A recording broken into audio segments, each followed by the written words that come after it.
Hey, what's going on? Since there's rain coming, I wanted to share with you some best practices that I've learned, some things, some lessons, some tips on how to prepare for when you're going to drive in the rain, how to prepare your vehicle, and most importantly, be on the safe side when you're going to be driving in the rain. So the first thing I want to talk about is prior to it start raining is your tire. Check your tire thread, the conditions of the thread, make sure they're not balding, make sure that like right here you're seeing there's no wires that are starting to show because that means that it's almost about to come undone. So you want to make sure that the tire pressure is correct.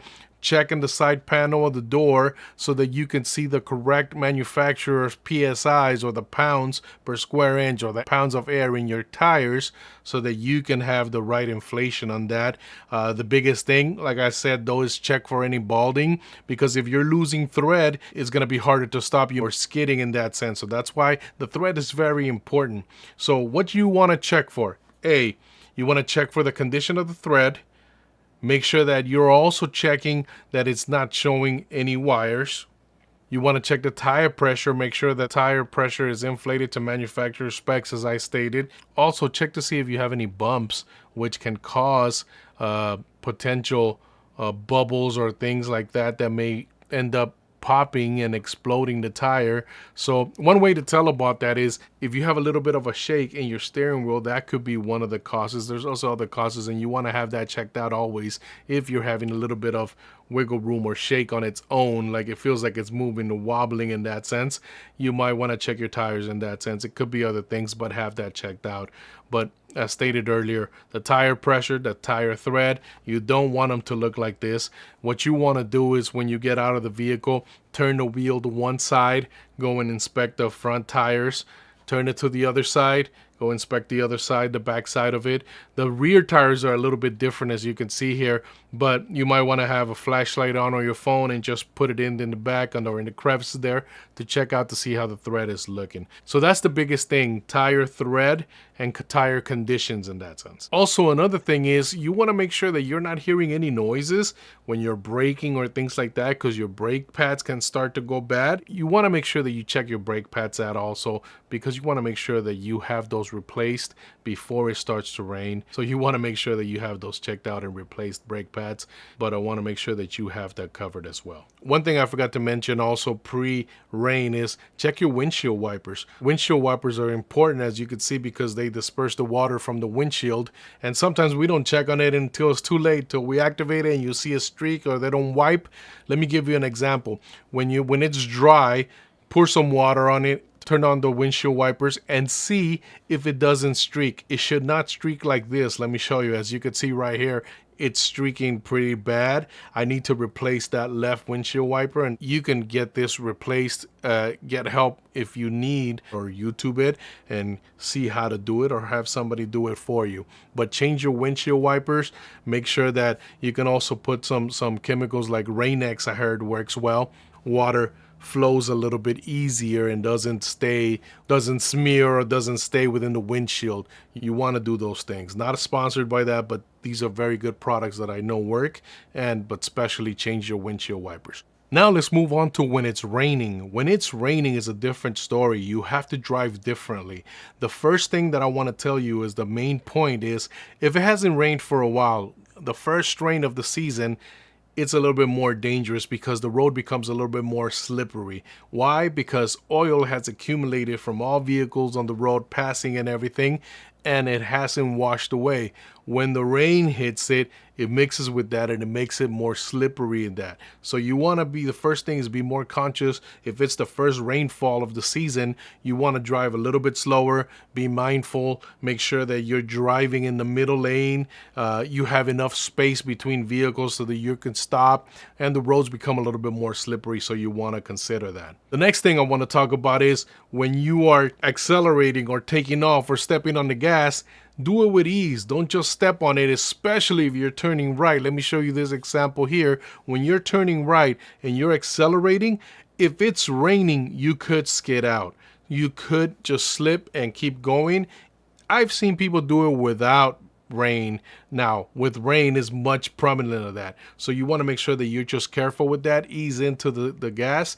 Don't just gun it. Don't just want to be in a hurry out the gun, out the light, out this. Just take it easy. It's raining. Be more conscious about that. When driving, avoid the outer lanes, especially on the freeways, on highways.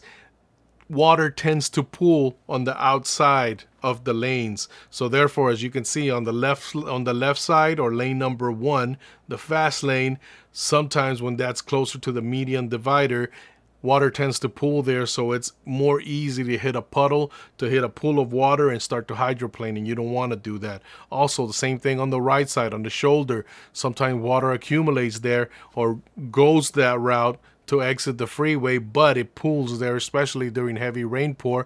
So you want to make sure that you're driving in the middle, avoiding the outer lanes. Make sure that you're driving at a slower speed than you normally would, but maintaining a normal speed. If you start to feel your tires not grip when you're stepping on the gas, all you have to do is ease off of it. Don't hit the brakes, don't do anything else. Just ease off of it, let the wheels catch traction, and you'll be on your way better with that sense. If you find yourself in a heavy downpour, please make sure you slow down and stay calm. Be in the middle, as I said, but look out for any vehicles that may be slowing down or stopping up ahead. But don't panic. The biggest thing is remain calm and just ride it out in that sense. If you're able to pull over, exit the freeway, do so. But if not, just keep going at a slower pace, at a slower speed, and you should be good on that thing. If you're on a two-way road or something like that, make sure that you're on the lookout to see for any puddles or anything on the left-hand side that oncoming traffic can hit and splash on you.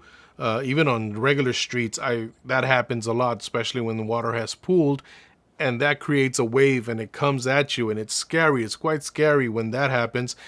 First of all, remember, golden rules: try to stay calm, don't freak out, don't panic, stay in control, ease off the gas, and it should clear out within a second or so, especially if your windshield wipers are working well. So try to avoid those left puddles.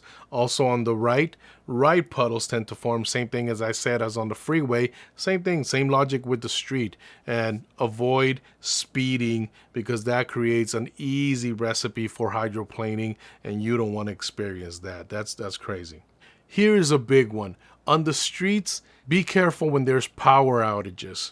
Sometimes we can't tell that there's even a light there. As you can see in this clip that I'm putting here, there's a light that in this street, and I know that it's there because I see it. I pass by it every day, but in this occasion, it was very tough to spot. And as you can see there, this driver just blew past that because they didn't even have a chance to respond on that.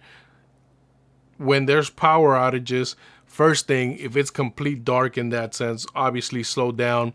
Treat every intersection that is dark or with a blinking street light or traffic light, treat it as a stop sign. Just the same way you would as a four-way stop sign, treat it the same way. This will help you out. I saw so many accidents last time it rained. It was pretty crazy in that sense, and I'm showing just a couple of shots here of what it looks like in this sense. So you want to make sure that you're paying attention, especially when it's raining. Focus more on the road. Don't be distracted.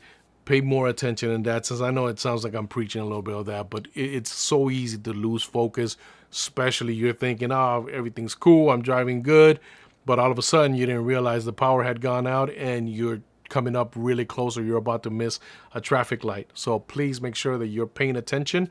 Be wary of that. And if it's blinking or it's completely out, you stopped, and you want to treat it as a four-way stop sign. Last but not least, it's insurance. Please, today is the right time to check your insurance coverage. Make sure that you have your insurance paid up. Make sure that you have at least a state minimum coverage so that you're not held liable, you're not sued, if just in case, God forbid, an accident happens. Now, if you want to learn a little bit more about the state minimum coverage or what that means with auto insurance, check out this next video that I'm going to put up here.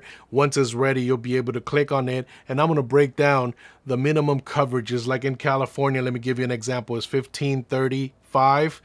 All those numbers have a specific reason, which is the liability portion that covers the other driver on your behalf. It doesn't protect you. That's where the misconception is with that. But I'll cover that on this next video. So if you're interested in that, make sure you click on it. For now, Dad2Excel here. Thank you for watching. Glad you're home. Take care of yourself. Have a good one.